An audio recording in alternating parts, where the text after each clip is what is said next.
बिल्कुल ही अनएक्सपेक्टेड था और मेरा दिल बहुत ही टूट चुका है। मेरा सबसे बड़ा रिग्रेट इस बिग बॉस का एक ही है। तो फरहाना भी कल रोई है और उसने खुद पूल में जाकर मेरे इविक्शन के बाद ये कहा है, तो वो फेक तो बिल्कुल नहीं था।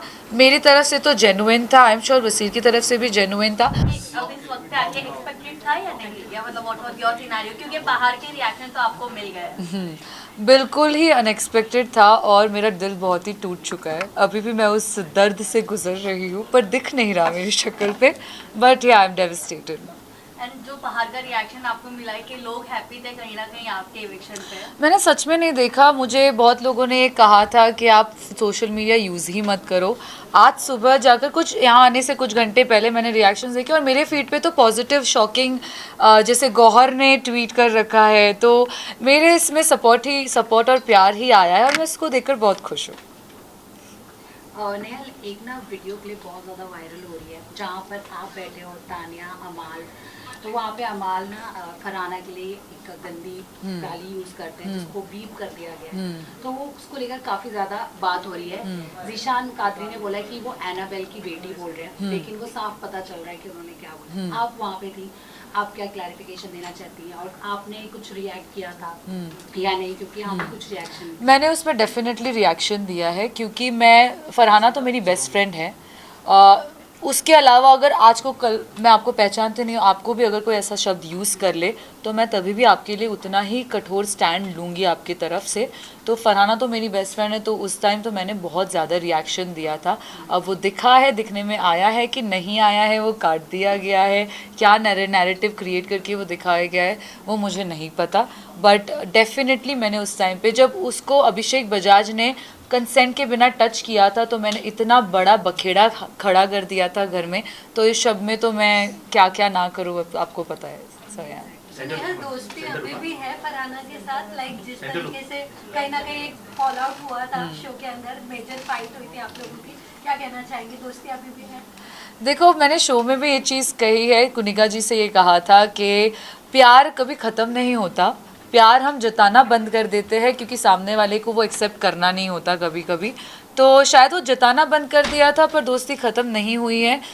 जिस हिसाब से फरहाना भी कल रोई है और उसने खुद पूल में जाकर मेरे इविक्शन के बाद ये कहा है, खुद ही काफ़ी सच्चाई बताई है कि अच्छी दोस्त थी वो मेरी और मेरी गलती थी, मैंने बहुत बुरी चीज़ें कही है जो एक्चुअली ज़रूरत नहीं थी। उसने खुद ही कहा कि मैंने खुद ये कहा था कि नेहल ने इविक्शन के डर से एक लव एंगल क्रिएट किया, जो कि सच नहीं था। मैंने पूरे शो में आप देख लो कहीं पर भी ये चीज़ मेंशन नहीं की है।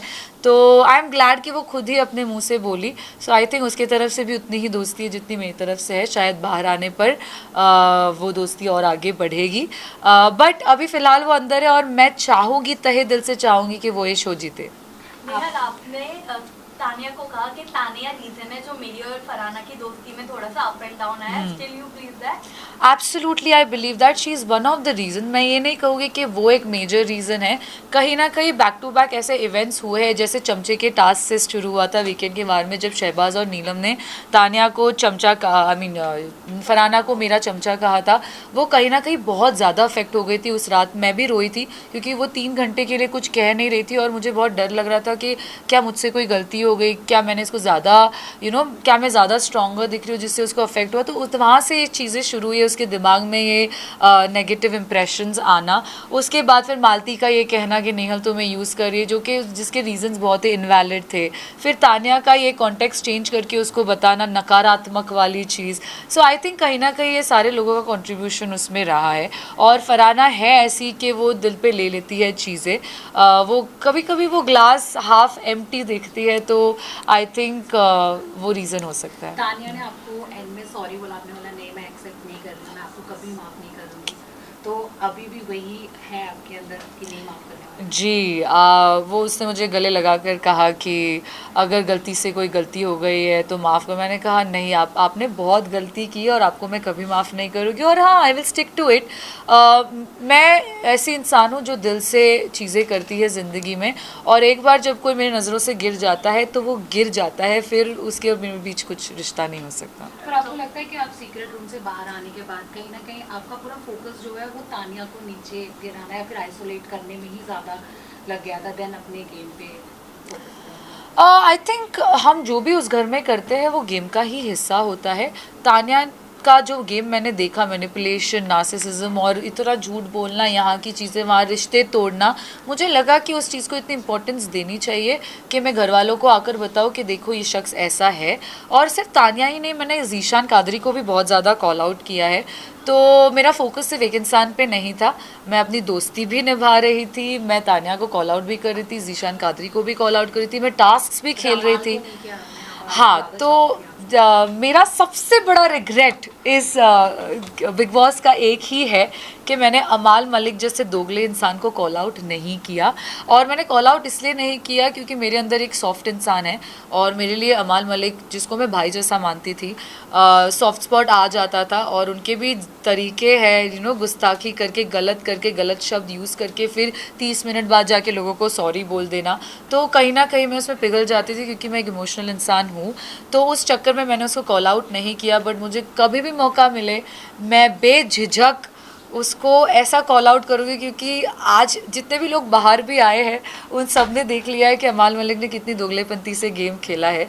और या I would call him out if I had a chance. Zeeshan ji की आपने जिक्र की, जिशान जी से हमने बात की थी तो उन्होंने आपके और बसीर के बारे में यही कहा था कि घर में एक नॉर्मल दोस्त जैसे थे, बट मैं बाहर आया तो उन लोगों का ये लव एंगल देख के मुझे पूरा फेक लग रहा है। ऑडियंस ने भी कहा कि फुटेज के लिए, स्क्रीन टाइम के लिए आप और बसीर एक झूठा लव एंगल बना रहे हैं, आपका क्या कहना है?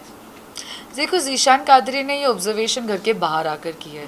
हम घर पे रहते हुए हमारे सिचुएशंस बहुत अलग होते हैं, हमारे पर्सपेक्टिव्स बहुत अलग होते हैं, हमारा डील करने का तरीका जो हर बार दर्शक नहीं समझते, क्योंकि आप बाहर बैठकर देख रहे हो, आपको नहीं समझ में आ रहा है कि 24 घंटे में एक्चुअली कैसे ग्रो हो रहा है कोई भी कनेक्शन।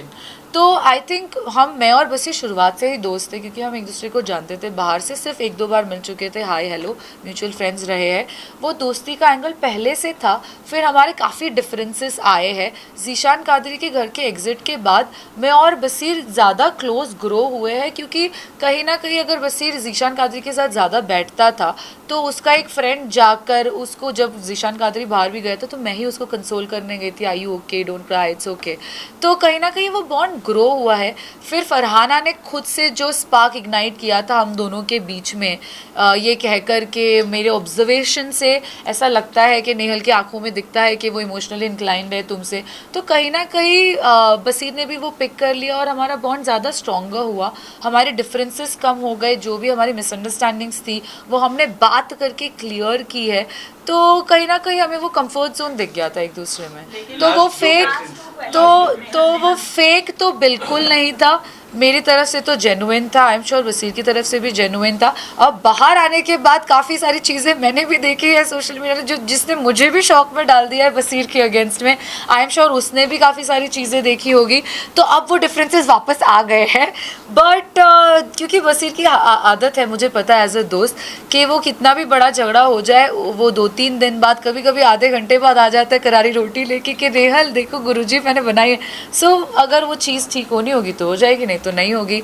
अब बाहर की दुनिया बहुत ज़्यादा वास्ट है। वहाँ सिर्फ 16 लोग थे, आज बहुत काम है, बैक टू बैक काम है, लोग हैं, तो होनी होगी तो हो जाएगी, नहीं तो नहीं। लेकिन फरहाना ने खुद ग्रुप में बात करते हुए ये कहा है कि उन्हें भी लगता है कि ये जो आपकी लव स्टोरी थी घर के अंदर वो फेक थी, स्क्रीन टाइम के लिए बनाई जाएगी। तो यू थिंक फरहाना कहीं ना कहीं इनसिक्योर थी आपके और बशीर के क्लोज आने से, बिकॉज फरहाना के साथ पहले कहीं ना कहीं बशीर का नाम जोड़ा जा रहा था। What do you think?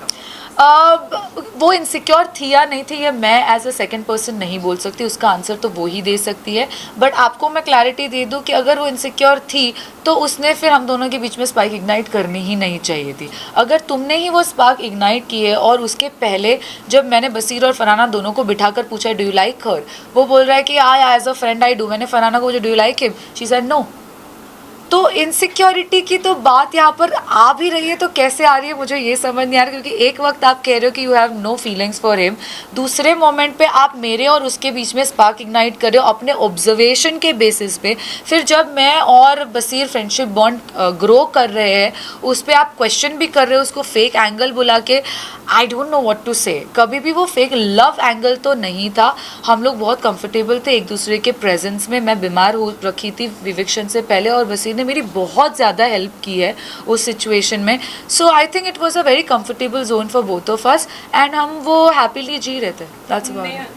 First of all congratulation. और अगेन इससे उसकी दोस्ती पे सवाल उठता है. अगर इसने 4 लोगों के सामने ये चीज़ कही है कि मुझे ये फेक लग रहा है, आप ही क्रिएट कर रहे हो और फिर आप ही ये 4 लोगों जाकर बोल रहे हो, तो ये सवाल मेरा आपसे और दर्शकों से है कि तो फिर दोस्ती का हाथ किसकी तरफ से ज़्यादा था, नेहल की तरफ से या फरहाना की तरफ से? First of all, congratulations for your amazing journey. You have been really confident and strong. Thank हम you सब so ने much. देखा है. Thank अगर you. मैं फ्रेंडशिप की बात करूँ, because I like we all have seen that you are having certain chemistry अभी जो एविक्शन से जस्ट पहले ही स्पार्क आउट हुई है. Yeah. तो अगर मैं फ्रेंडशिप कहूँ तो फरहाना भी उतनी ही क्लोज थी आपके जितने बसीर थे.